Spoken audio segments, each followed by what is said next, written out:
Welcome to the presentation containing information about the Western Lake Superior Sanitary District's National Pollutant Discharge Elimination System permit.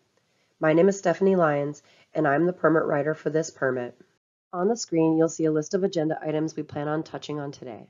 First, I'm going to be presenting about some background permitting information and moving into some special requirements and unique topics of special interest in the permit. After my presentation, Megan Hemkin is going to present information related to the Mercury and Disinfection variance requests. First, I'd like to share some background information about the facility. The Western Lake Superior Sanitary District, WLSSD, is a mechanical wastewater treatment facility located in Duluth, Minnesota. It has a continuous discharge to the St. Louis River, which then flows onto Lake Superior. The facility services homes, businesses, and industries in a 530 square mile region. Next, I'd like to describe the type of treatment used at WLSSD. Although WLSSD is considered a mechanical facility, the processes used are biological, and the facility uses bacteria to do most of the work of cleaning the wastewater. A quick overview of the main components are as follows. First, a mechanical bar screen filters larger and inorganic objects from the wastewater. Then the wastewater moves into a series of oxygen tanks, where bacteria that consume organic matter are used to clean the wastewater. After this process, the wastewater moves into settling tanks. Here, some of the bacteria settle out of the wastewater and are sent on to be processed as biosolids, while others are sent back to consume more organic material.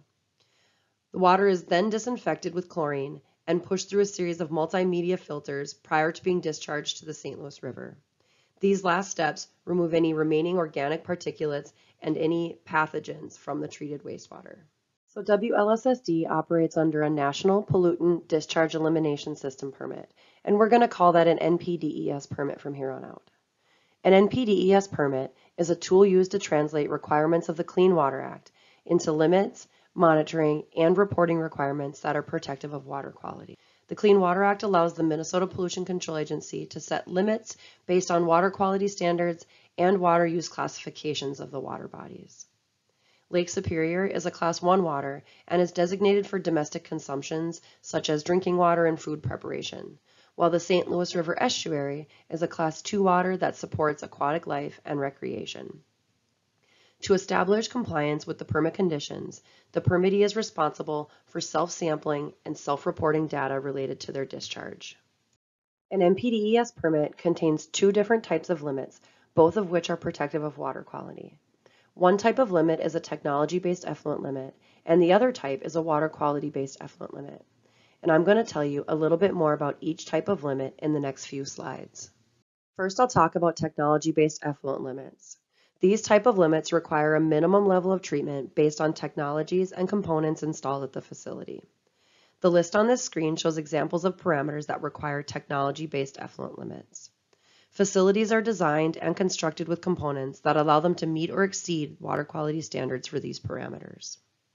Now let's talk about water quality-based effluent limits. Water quality-based effluent limits could require additional treatment for facilities to meet them because they are based on water quality standards, not on treatment components of the facility.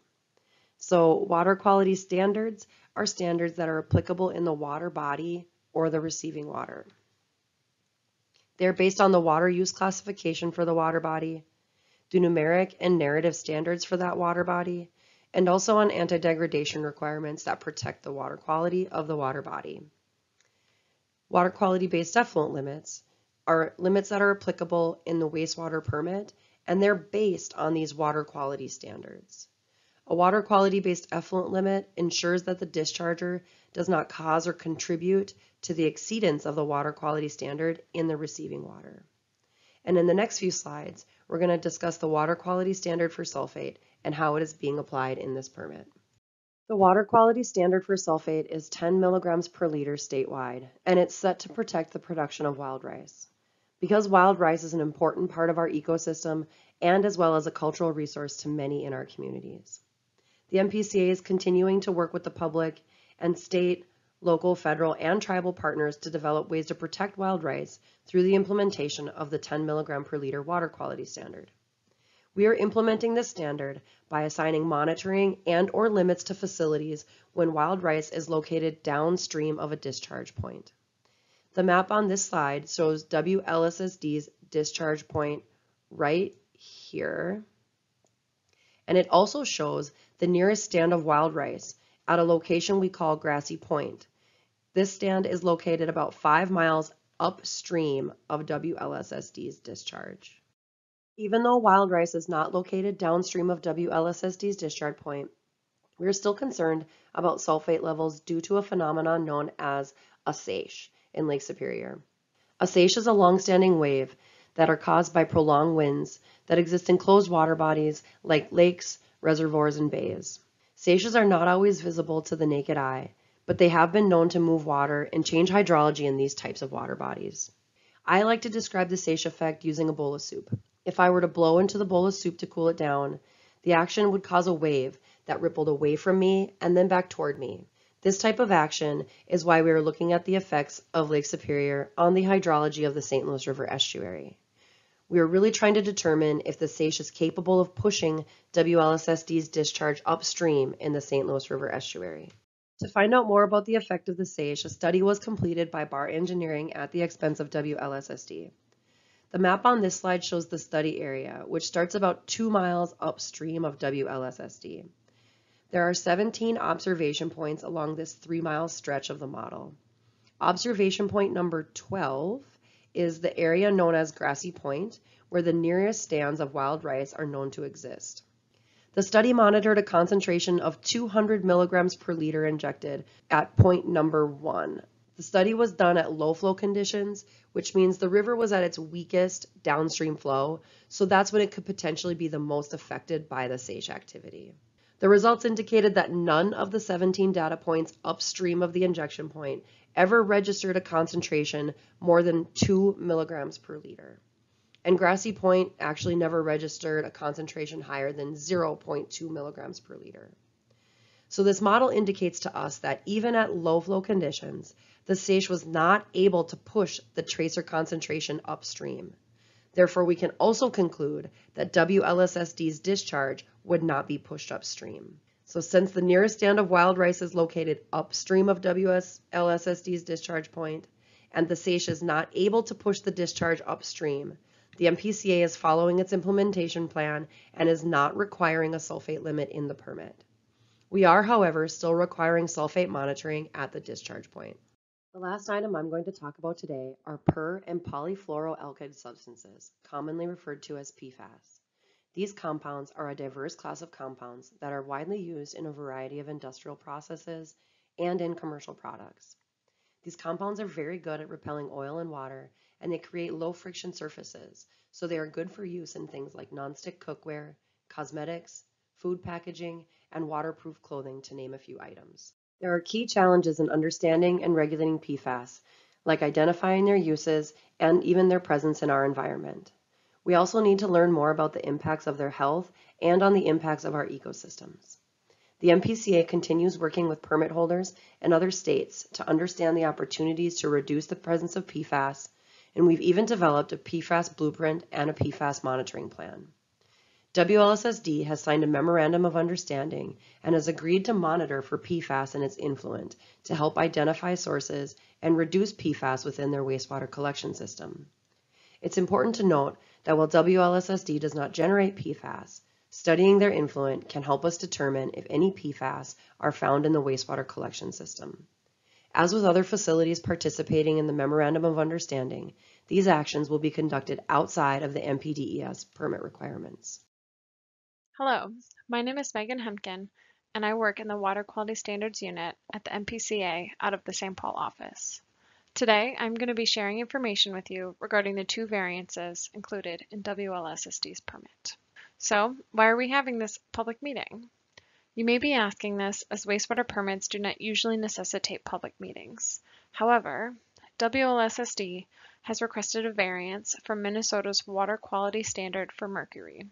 A variance is not a permit condition, but is a temporary water quality standard change and thus is reviewed under the Clean Water Act and is issued as part of an NPDES permit. It also means that the public notice process for this permit falls under an additional set of federal rules, which includes the need for a public meeting to discuss the variance. So what is mercury and why do we regulate it?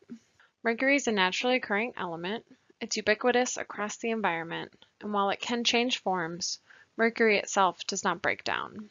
It can be released into the environment through natural events like volcanic eruptions and forest fires, but also through industrial processes like the burning of fossil fuels, mining, paper production, and the use of incinerators.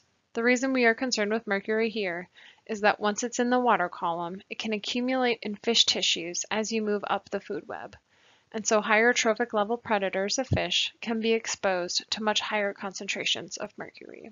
And since mercury is a known neurotoxin, these elevated mercury concentrations can negatively affect predators like humans, bald eagles, and other wildlife that predate on impacted fish. So to protect wildlife and human health from ingesting fish with toxic levels of mercury, water quality standards are developed and implemented across permits for waters of the state. Let's walk through how this plays out for WLSSD's discharge. WLSSD's receiving water body is the St. Louis River, which is designated as a Class 2B water. This designation protects aquatic life, human health, and in the Great Lakes Basin, also wildlife predation of aquatic life. Each of these endpoints, aquatic life, human health, and wildlife, has its own criterion value of acceptable concentrations of mercury in the water column. But the most stringent of those criteria is then used to derive permit limits. In this case, that's the 1.3 nanograms per liter of total mercury that is in place to protect wildlife. So that's the standard to be met in the receiving water body.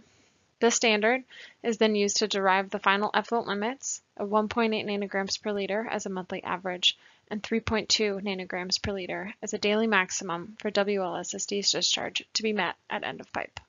Mercury at WLSSD comes from a number of sources.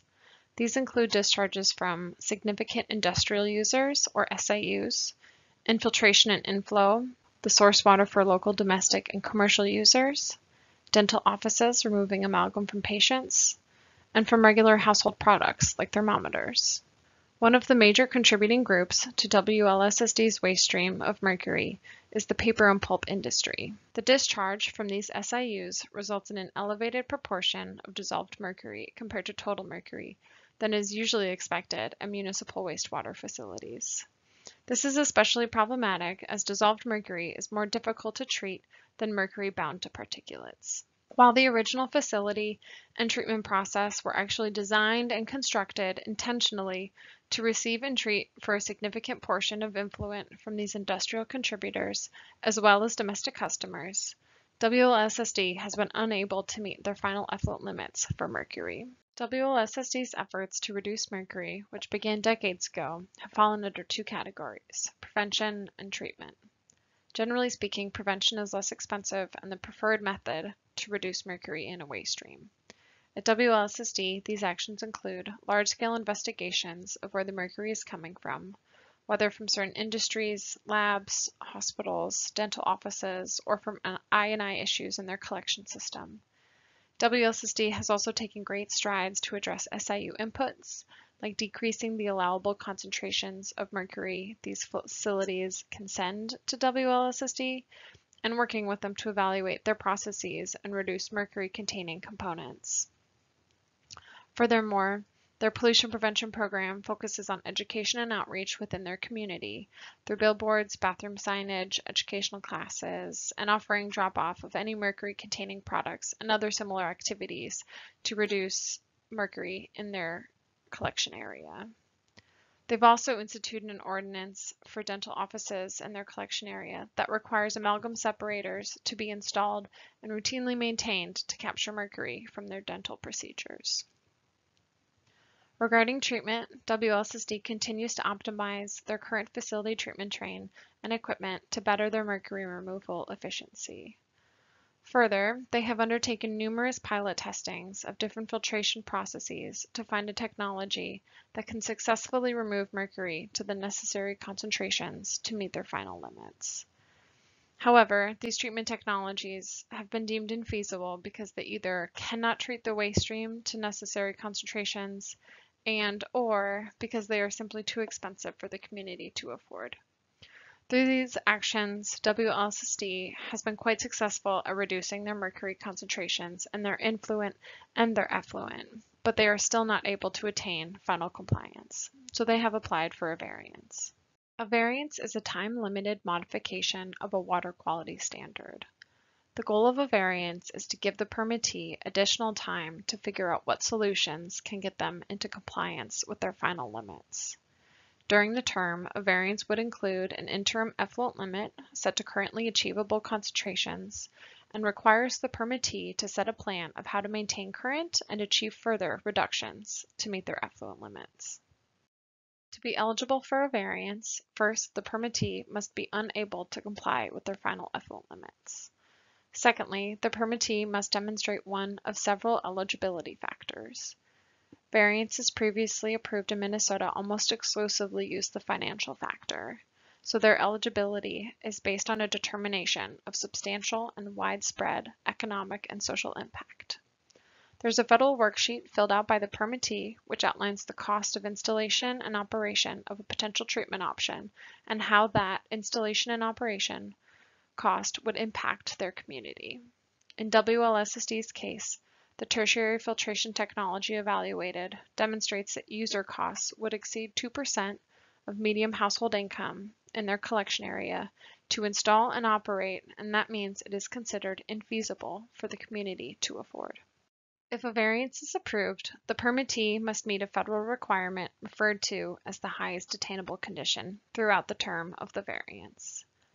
This is defined in the federal variance rules as the greatest reduction achievable with the control technologies of today. So simply put, it's the level currently achievable by this facility given the treatment train they currently run and their current influent wastewater.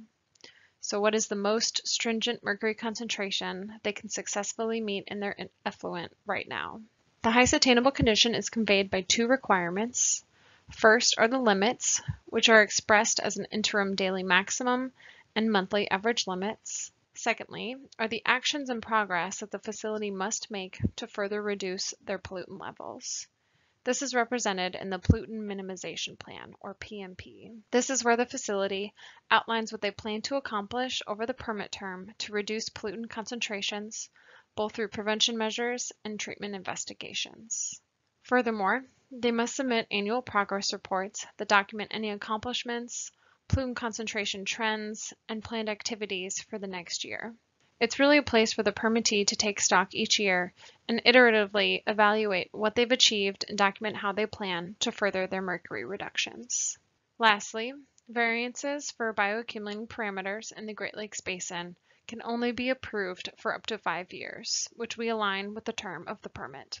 So the proposed interim daily maximum limit is 6.5 nanograms per liter, and the proposed interim monthly average limit is 5.2 nanograms per liter. And as I said, these are derived from the level currently achievable of us evaluating what their current effluent concentrations are and deriving these limits from there. The right two columns are what their final daily maximum and monthly average limits are. So the 3.2 nanograms per liter and the 1.8 nanograms per liter, which are derived from the water quality standard in the receiving water body. The second part of the highest attainable condition is the PMP, or the Pollutant Minimization Plan. This is a plan developed by the permittee that outlines their scheduled list of actions to be completed during the variance term. WLSSD's PMP for mercury includes a slew of activities, most that have been continued from their previous variance as described before. These include exploring filtration technologies, coordinating with their SIUs to improve mercury reduction, evaluating the local limits of influent from these SIUs, their pollution prevention program, working with their community to collect mercury-containing products, and to survey and enforce the dental amalgam separator ordinance. Additional details on the mercury variance and the PMP can be found on the public notice. The preliminary determination specifically is the document where their application, economic eligibility, and the variance requirements are documented, and that can be found on the website. Also included in the permit is a variance from a state requirement for disinfection. Minnesota rules require that facilities disinfect effluent wastewater to reduce fecal coliform organisms. WLSSD and many other permittees use chlorine to disinfect their effluent. This requirement is based on the use classification of the receiving water body as a Class II water, which protects for aquatic life and recreation. So the standard disinfection period would be from April through October. This is to support all recreators' use of the water and all aquatic organisms that live in the water. However, WLSSD's discharge is within 25 miles of a water intake supplying a potable water system, so their disinfection period is extended to be from January through December. As described earlier, WLSSD accepts waste from several pulp and paper industries. The nature of the waste stream from these facilities creates a reaction between wood fibers and the chlorine compounds from disinfection to create what are called adsorbable organic halides. These substances in high concentrations can be toxic, carcinogenic, and even mutagens. It should be noted that the more chlorine used creates more toxic compounds, so an increase of one results in the increase of the other, which is concerning for the effluent and the receiving water body. Because WLSSD disinfects with chlorine, it has applied for a variance to year-round disinfection. This is not a variance from disinfecting completely. The permit still requires them to disinfect April through October, following the typical Class 2 disinfection periods. The variance simply allows them to avoid disinfection from November to March, which in turn reduces their chlorine usage and reduces these problematic AOX compounds. As part of the variance approval, WLSSD will need to comply with some special requirements. These include monitoring for AOX compounds at the effluent and monitoring for fecal coliform colonies at the drinking water intakes, with intervention limits and required actions if those limits are violated. Similar to the Mercury variance, WLSSD will need to submit annual reports documenting any emerging technologies for disinfection and to record if their actions under the variance are negatively impacting nearby drinking water intakes. To date, the facility has shown no negative impacts to the existing nearby drinking water intakes. They will also need to submit a revised compliance plan with comprehensive cost-benefit technology evaluations before variance expiration. Regarding the term of the variance, because this is a variance from a state requirement, not from a federally approved water quality standard, this variance can be approved for 10 years. This longer variance term still requires that the permittee submit a 5-year evaluation with the permit reissuance. If you have more questions about disinfection and the associated variance, please speak to Bruce Henningsgaard with the PCA. So next steps following the public meeting, MPCA will be accepting comments on this permit and the variances until February 6, 2023. Comments can be submitted both electronically or via U.S. Post. MPCA will respond to all comments that were received during this public comment period. And after this time, MPCA will submit the Mercury variance to EPA for final approval before it can be effective in the permit. This is how to submit comments electronically. Go to this site on the PCA webpage where we list our opportunities for the public to get engaged. One of these options is to comment online under the public notices. Once you click comment online, it'll take you to a page where we have a long list of all of the permits that are currently out for public notice. You can filter down to WLSSD's public notice. Here you can review documents related to the permit and both the variances. And then to the right, the blue button, click comment now, and that is where you can officially submit your comments. If you instead would like to submit your comments via US mail, here is the address of where to send that to.